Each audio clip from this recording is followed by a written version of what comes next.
This is Leisha Holmes, and I'm your host on the Recruiters Recruitment Podcast. And you might have just heard a little giggle of laughter just before I pressed record, because today, welcoming to our community is someone that I've had the privilege to get to know in the most beautiful tribe of Women Unleashed.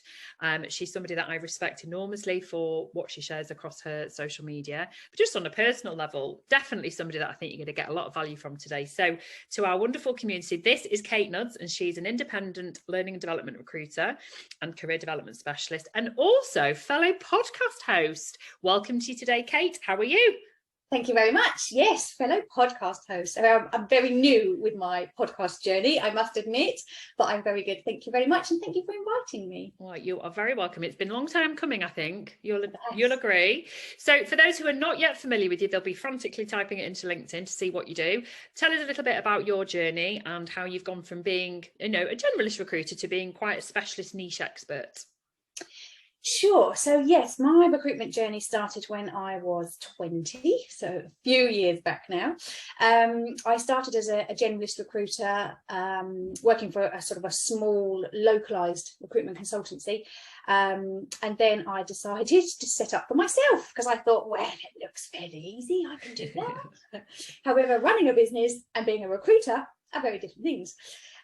So I had my own generalist recruitment consultancy for about 11 years. Wow. But I think I struggled with it because it was generalist, because who do you talk to? I mean, who are you? One minute I'm dealing with a PA, next minute I'm dealing with an engineer, next minute it's an administrator, a salesperson. I had no depth of knowledge about any of those industries. And I couldn't talk to them about what events I was going to or what's the latest piece of tech that might be suitable for them. And as a recruiter, I always want to add more value than just placing people in jobs. So I closed that recruitment consultancy after 11 years because it just wasn't working for me. It was sort of a bit of a continual walking through tar, it seemed like. So I then went to work for a client in their talent acquisition team. So my first taste of corporate, which I'd not had before because I'd always dealt with SMEs. So I went to work in corporate, and then I moved across into talent development, and I didn't even really realise learning and development existed because my businesses that I'd always dealt with my recruitment company were small. They didn't even have HR, let alone L&D. So then I found L&D and I was like, this is what I've been looking for. Learning and development. I get to help other people grow. I mean, I'm a massive self-development advocate. So it was a no-brainer, really. It was like, this is a career. This is amazing. But what I ended up doing was talking to people about their careers and career paths. So it seemed a bit of a natural progression, really, to merge my two experiences. And I tried to find a learning and development recruiter, and there weren't really any. And I thought, yeah, this is the niche, here I go. And that's it. There are many HR recruiters that do some L&D, but there wasn't really anybody that had been in L&D that then moved across into recruitment. So that's how talent mapping began. And here I am, near on a year later. I absolutely love that story, and for so many reasons, not least because your passion's just oozing out of you, Kate.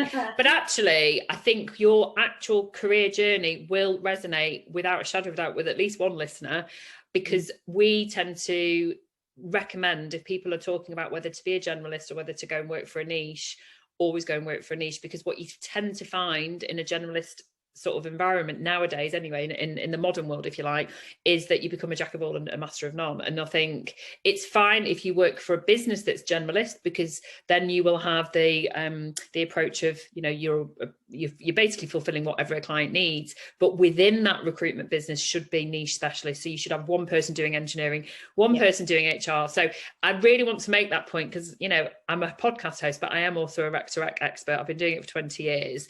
And we do have people that sometimes come and ask us for advice on that. And that is always my go-to advice.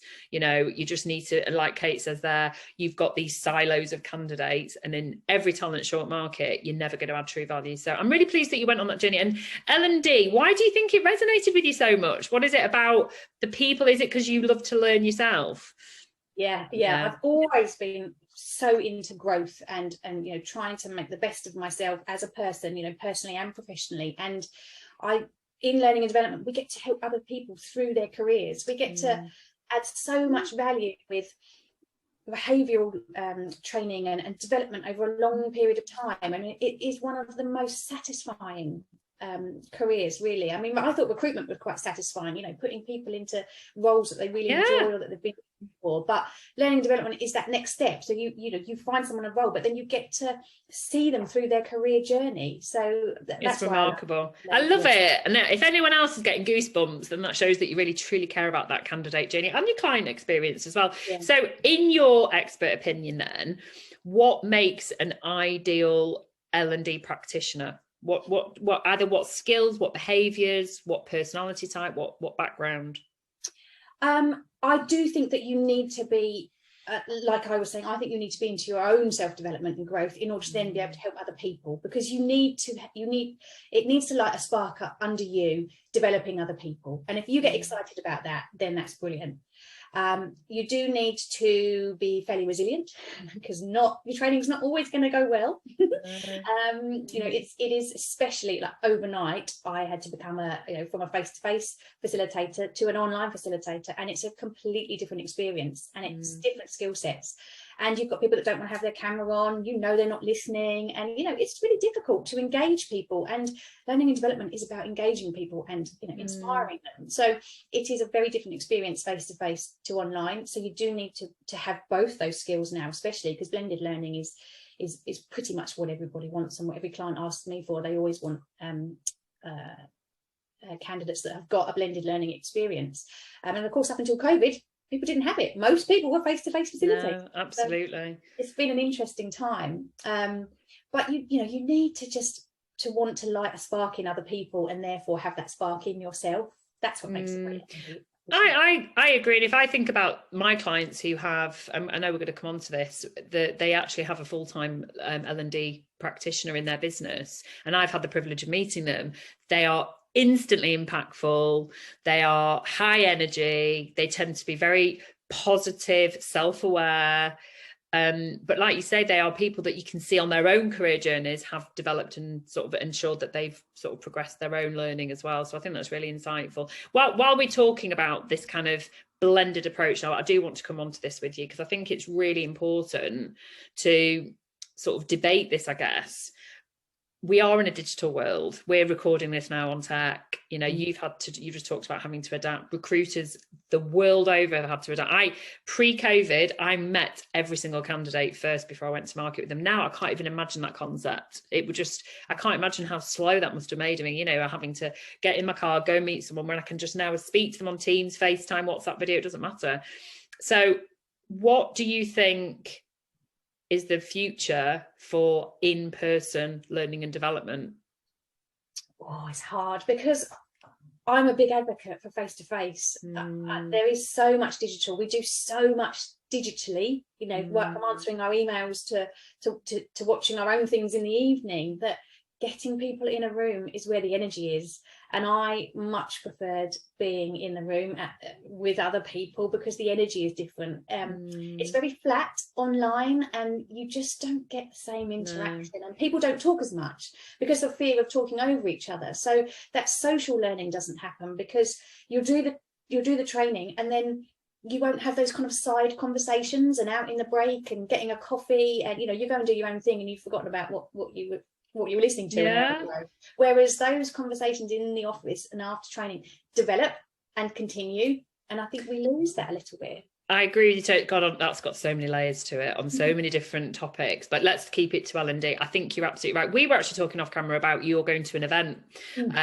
And if you think about when you've been to see a comedian since the world opened back up, or if you've been to see a motivational speaker, James Smith, Stephen Bartlett, you know, Damien and Jake from the High Performance podcast, if you'd watched that event on a screen, would you have taken as much away from that event as if you were there in the audience, laughing and joking with other human beings, because laughter is contagious? You know, we get more inspired by other people. I'm telling you now, 100% of people will say they took more away from being in person at that event than if they've been watching it on the screen. I agree. I've just come back. So my sideline business is that I'm a district manager for Arbonne. I can see the Arbonne behind you, actually. You can see the Arbonne the product placement. We're happy to tag that in the post, don't worry. We had their conference, so I went to their Vegas conference in earlier this year, and then just come back from their Birmingham conference, and I cannot tell you, the energy in the room was incredible. We Hal Elrod was our mainline speaker who wrote the Morning Miracle, and I mean his journey is incredible, and we're all crying. You know, it's become part of it. It's part of the conference. It's so emotional, but I just don't think you would get that if it was from a virtual perspective, and people were dialing in virtually, but for me, I always want to be in the room because it's incredible. It's such an experience. I'm really pleased we talked about that, because I think on so many levels, you know, if I think about we've had Louise Archer on from Retrained, and she absolutely pivoted her business in the pandemic and now has these webinars, but actually I think she would always still rather go and speak to people and see people in person. So I think there's definitely people that have embraced it and have allowed their business to enhance through digital, because it's definitely allowing you to talk to a much greater audience. But I think the impact that one person can have in a room full of people is possibly far greater than if they're talking to people on a mass level. So on that basis, if I think about, you know, my audience listening now across the globe, it is recruitment leaders and recruiters, of course. Those leaders listening possibly sat there thinking, you know, well, should we employ somebody full time or should we use external? This is a very generic answer, but what would your considerations be for someone thinking about either employing somebody or having an external source? Short term, I think an external resource works incredibly well. I know many recruitment trainers, and they do an incredible job. Short-term training, you know, could be on a specific topic. Brilliant. Drop in, do what they need to do, go again. However, to have an L&D specialist in-house allows you to develop people continuously, and that, in my opinion, is what you would need to be thinking about. You need to be continuously developing people at whatever stage. You need to be getting buy-in from those people like me, seasoned recruiters that have been doing it forever, that actually need perhaps more training than the new ones, because we need to strip out all those old ways and actually, you know, embrace the new way of so you know, it's really important to make sure that you need an awesome onboarding experience, because you'll lose people. We spend a lot of time and money recruiting people, and then we can lose them during the onboarding process. So that needs to come under the L&D, come under that sort of department. Then there's that continuous development, and that's, like I say, that's the new people that have no experience in recruitment, but also those people that have been in it for a very long time. So yeah, I think you would use external providers quite differently from an internal person, but I would always say, if you've got the funds and the resources, and you know, you can have an L&D specialist internally, I would definitely consider. And actually, and I don't know how you feel about this, obviously people will be really micro-analysing all their costs and their resources as we are in recession, and I think it will go on for a good couple of years whilst the war rages on. So, you know, let's batten down the hatches. People should still be thinking about investing in learning and development more so than ever. And, you know, I'm sure that you'll really validate what I'm about to say. The cost to hire has never been greater, but the cost to then replace it beggars belief why you'd even think about that. And in order to pinpoint and really underpin anybody leaving your business, so your attrition is going to be, from an internal perspective, analysed. People will think, well, hang on, it's a revolving door. They're not investing in those people, so I'm going to go. But it then fails to allow you, basically you fail then to attract new people coming into your business. So it's like, for me, it's this vicious cycle that however much hiring an L&D or, you know, having an external expert, you could actually do both.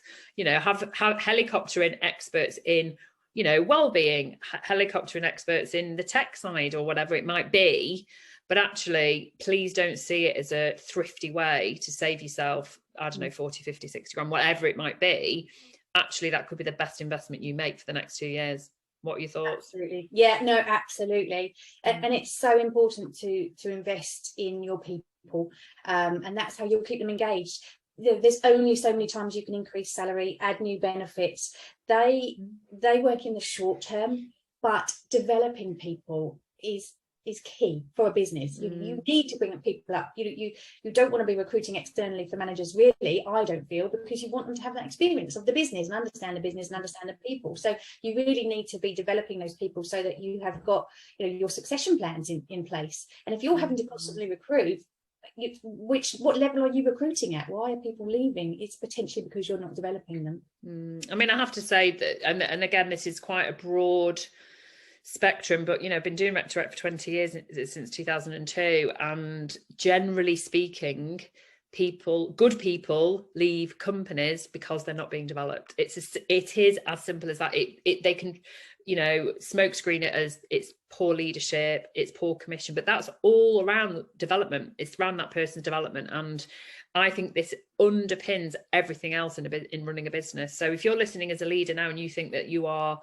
immune to this conversation because you've got people that, you know, maybe don't want to rise through leadership, that doesn't mean they don't want to be developed. Maybe they want to become a sector specialist. Maybe they actually want to become a champion of brand awareness or hosting a podcast, whatever it might be. So I'm really pleased to hear that you validate that, because clearly that's your livelihood, but actually you're seeing it from a broader perspective across all of industry as well. Yeah, it's so important. It's so important. So you launched a podcast, which is very exciting. Tell us all about how that came about. So again, when I was a generalist recruiter, who would I have done a podcast for? You know, again, it's having that industry knowledge, and I feel I'm so lucky. I get to talk to L&D professionals all day, every day, and that's what lights me up. So I thought, actually, what I want to be able to offer other people is to hear about L&D professionals' journeys, because there's a lot of people that want to get into HR or L&D and don't know how to start, and it's not a particularly straightforward, this is what you need to do, you go here, then you go here, then you go here, then you go here. And I want people to hear other people's journeys, because they aren't, like I say, necessarily what you would expect, and people fall into L&D like me. I didn't even know it existed 5 years ago. I didn't even know it was a career you could take, but only because I was not used to dealing with the size of companies that would have learning and development specialists. So I try and take people that have been in the industry for a while and get them to talk through their experiences of how they started in L&D and where they are now, and perhaps what's next for them as well. I love that. That's how the podcast started. Yeah, and I love that. You know, it's the same in recruitment generally, that there is not a linear route to anything, that you listening to people's journeys, you know, there is not this one size fits all. So I love that you're sharing experience. What's your podcast called, Kate? It's called the L&D Career Corner, because it's all about L&D careers. It is, absolutely. So we'll make sure that there's links on this podcast. So you do get to speak to all the best people in the market, and you get to hear their testimony, speak to real people on their journeys. So would you be able to share with my audience and our global audience some of the most important learns that you've taken from your guests since you've been recording your podcast? I think I've had a lot of people that haven't given up. They know where they want to go, and they haven't always necessarily been able to, and they might have had to taken a sideward step or almost a backward step in order to go forwards. So that's definitely something that's come up on several different conversations, that, you know your end goal, reverse engineer those steps if you can, but you might have to make some changes along the way. It's been such a fascinating experience, actually, because, like I say, everyone's journeys are so different, and I've also tried to pick people that are in different sectors like education and marketing, and so that people get a broader understanding of crossovers as well, because L&D specialists do tend to move around. So if you've got an education background, I have a lot of teachers that come to me that want to get into L&D. That's really prevalent at the moment. So I need to do a podcast about that, because that's what I want to help with. So I need to find someone that's, you know, made that transition from teaching and into L&D. But yeah, one of the biggest things that's come up is don't give up. You know, if that is where you really want to be and where you see yourself, you need to try and network as much as you can, start building contacts in the right places, try and take on some voluntary work if you have to. But if L&D is where you want to be, just keep going, because you'll get there eventually. You will get there eventually. I think that's just brilliant advice for life generally, Kate, to be honest with you, not specific to L&D people. Well, I have loved having you on. I knew that you'd be high energy, and it's been absolutely wonderful to get to know you better. I must ask, because I'm sure if anyone's watching, if you're listening, you won't know what I'm talking about. What is the grey ball? Is that an exercise ball behind you? Yeah, it's a bit dusty. That's fine. This is office stroke exercise room. So there's the treadmill, and then there's the exercise ball in the corner. But it needs very to good. I did wonder what it was. I just thought it might be some kind of crystal ball that I was going to ask you to dust down and tell us what you charge. That would be more useful than exercise ball at the moment. Listen, it's been wonderful to get to know you, and I'm sure if anyone is interested to listen to Kate's podcast, we'll make sure that the links are also attached to this episode, whether you're listening or you're watching. But thank you so much for joining us, Kate, on the Recruiters Recruitment Podcast. Thank you.